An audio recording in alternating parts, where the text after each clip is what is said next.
Hey, shalom, shalom. It's the brother Abba, your buff from the DC Church, coming at you, giving all praise, glory, and honor to Yahweh, Shemiah Shah, Shema Kakadash. Yahweh being the Heavenly Father, Yahweh Shah being whom the world ignorantly calls Jesus Christ, by Shemini in the name recalled many spirit, Kudash meaning holy.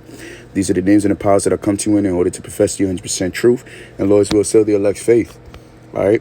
Shen Yikabah, Gabala Rakaz, Aquayim Na Ba'aith, meaning double honors to the elders and apostles of GMS in these times, whom the Heavenly Father had enlisted the 100% truth to in order to portray and convey to the elect. Shalom wa barakam labakan shayasha Allah. Peace and blessings be upon the elect of the nation of Israel. And to the men out there that's pushing this word in sincerity and in truth, to you I say shalom wa barakam atham. Peace and blessings be upon you. Okay? Now without further ado, I brought this up, beautiful beaches and beautiful beach and palm trees because a lot of the times, us as mortal fucking men, just living in this filthy, adulterous, disgusting world, it's hard for us to kind of,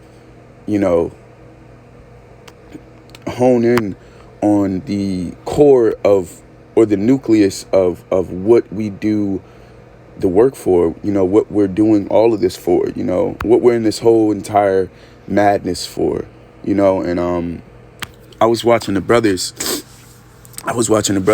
on Wednesday, the Wednesday camp, the Pilgrims camp, and the brother Yeshaya, which I give a shout out to the brother. He said something very, very valuable, and then the brother Shamwali said something super duper valuable too.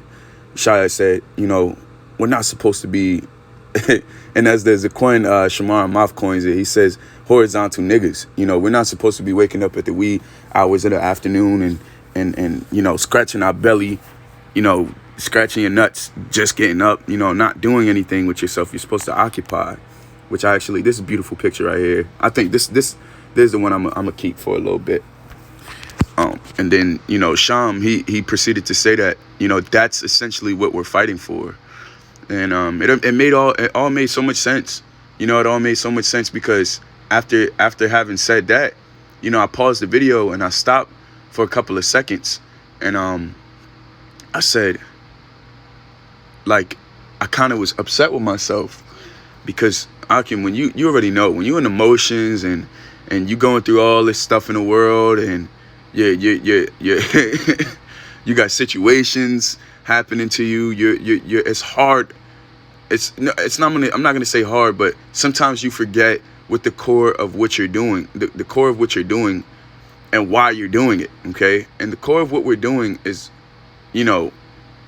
putting ourselves in a position so we can receive salvation and rest, okay? And as of right now, we understand, go here. Stated in Micah chapter 2, verse 10. This is Micah chapter 2, verse 10. It says, Salakia, it says, arise ye and depart, for this is not your rest, because it is polluted, it shall destroy you. And that's what we see, man. Through the multiple situations that we encounter, it destroys our flesh, it destroys our morale, it destroys our hope. Everything in this world is adverse to hope, except for us. And that's why it's so imperative for us to keep to the things that we are doing and keep to the faith that we have in Yahweh Shemiah Shai, because we are the last standing men. Okay, I digress. That's not what this video is about. This video is about refocusing on your main goal, number one, and understanding that there's rest at the end of this fucking madness. Okay, and I put it to you like this. Me and the brother Sean was chopping it up on the phone, which, I'm thankful that the Heavenly Father has put certain men in my life to kind of just, their life are just so reminiscent to my life and the trials that I go through. And that's the beauty in this whole entire truth. And I'll say that too, refocusing on the things that beautify this truth. And the things that beautify this truth is unification, bro. Unification. And that's why the Lord allows us to have so much time separate throughout the week, because we have to occupy. But then when we meet up with each other, it's like a breath of fresh air. It's like I'm actually at home, being around men that understand, being around men that can relate, to the certain situations that I'm currently going through or have went through in the past, you know. Nonetheless, you know, I spoke to him and I said, oh man, forgot my main point. It's all good though.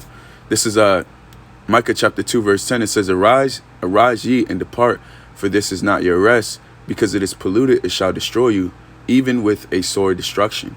All right. And again, as I stated, you know, we have to hone in and focus in on, that was the example I was going to give.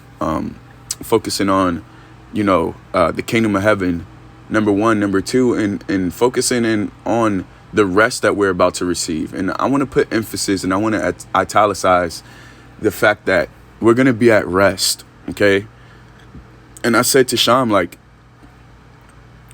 a lot of the times when I'm at work and I'm working aimlessly and I don't have anything or any goals to kind of achieve, I work a little bit more sluggish than I do opposed to when I know that I have something set out for myself in the future. Now, I'll give an example. You know, what I do from every time, like every now and then, what I'll do is I'll take a week off, or I'll take probably like 4 days off throughout the month, or the month after, or the every other month, to go on a vacation, you know. And when I know that a vacation is set in front of me, what I'm going to do is I'm going to work overtime so I can get, you know, extra money. And it's the same thing, you know, the same thing in this truth. If you have not that hope, and you have not that eye toward the kingdom of heaven and understanding why you're fighting for this truth, you're going to forget, and it's going to make you fight a little bit less fervently. Okay. So that's why it's important and it's imperative for us to refocus on the things that brought us into this truth and the things that we're to receive in the end. Okay. And allow that to be the manpower and the strength behind why you fight. Okay.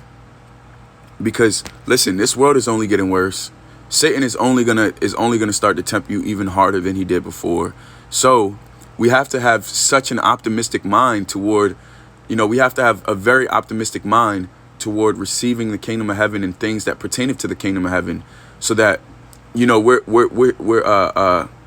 fighting correctly, you know, and we're not sluggish. We're not, you know, our fire isn't turned down on our lamp, for lack of better terms, you know.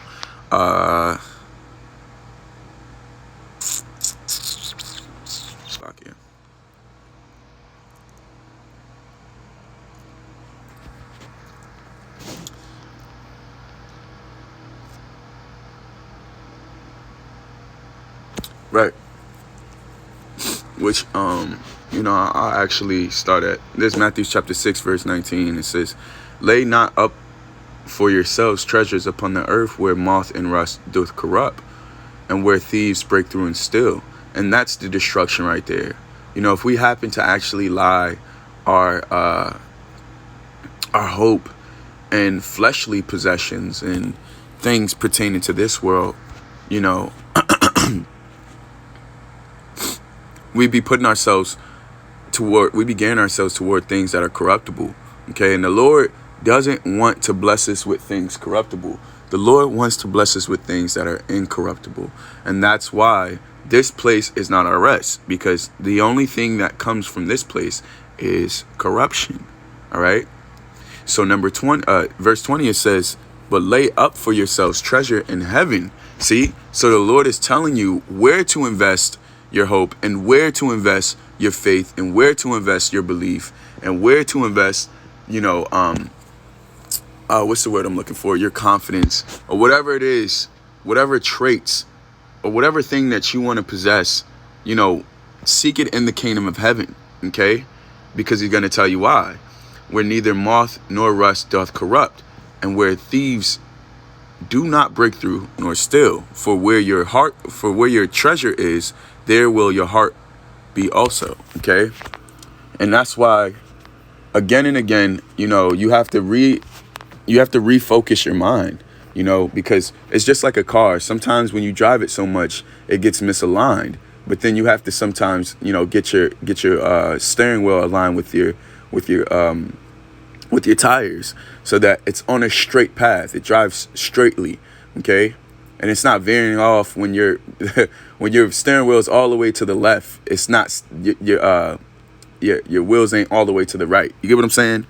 You know, so focusing on what brings you peace, what brings you serenity, what brings you faith, what brings you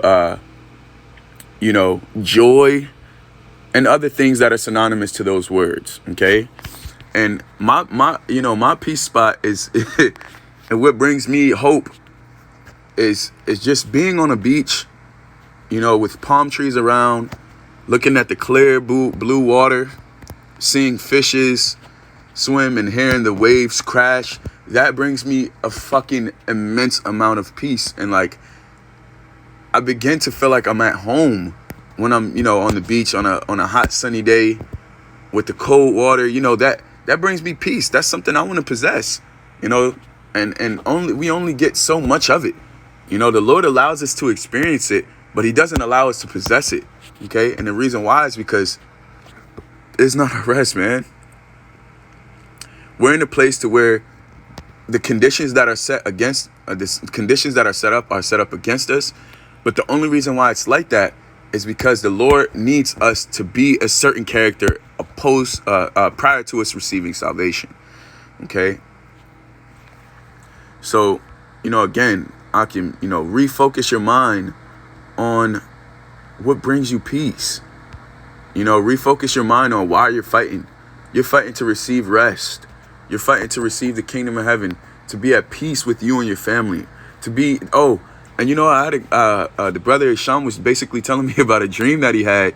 They were like, him and Akim were at a banquet, and we're just being served fine dining, and all the tables were filled. And I think about that too. I think about how in the kingdom of heaven, like, our feet aren't gonna fucking touch the ground. We're gonna be walking over people.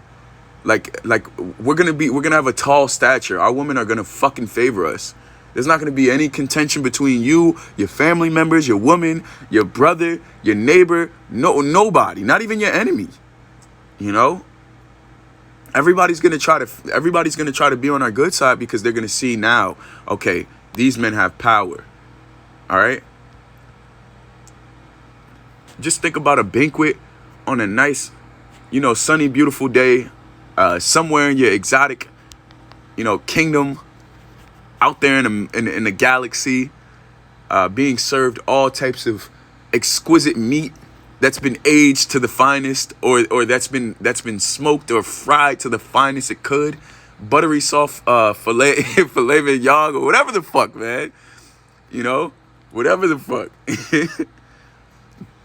I mean, amazing Mediterranean food. Like, we're going to have our own. The thing is, we've only experienced what America has given us. Okay. There's food, flavors, and taste out there that we haven't encountered. Our mouth has only been challenged but so much. Okay. We have food. The thing is, America monopolizes off anything. So whatever people favor the most, that's what they're going to consistently eat. They don't care. People don't care to challenge their taste buds. They don't care to explore other things, but that's the gluttonous spirit that's portrayed and conveyed in America. And that's what people harp onto. Okay. But we're going to be, we're going to have a beautiful sized portion of multiple different dishes, all types of dishes at all times.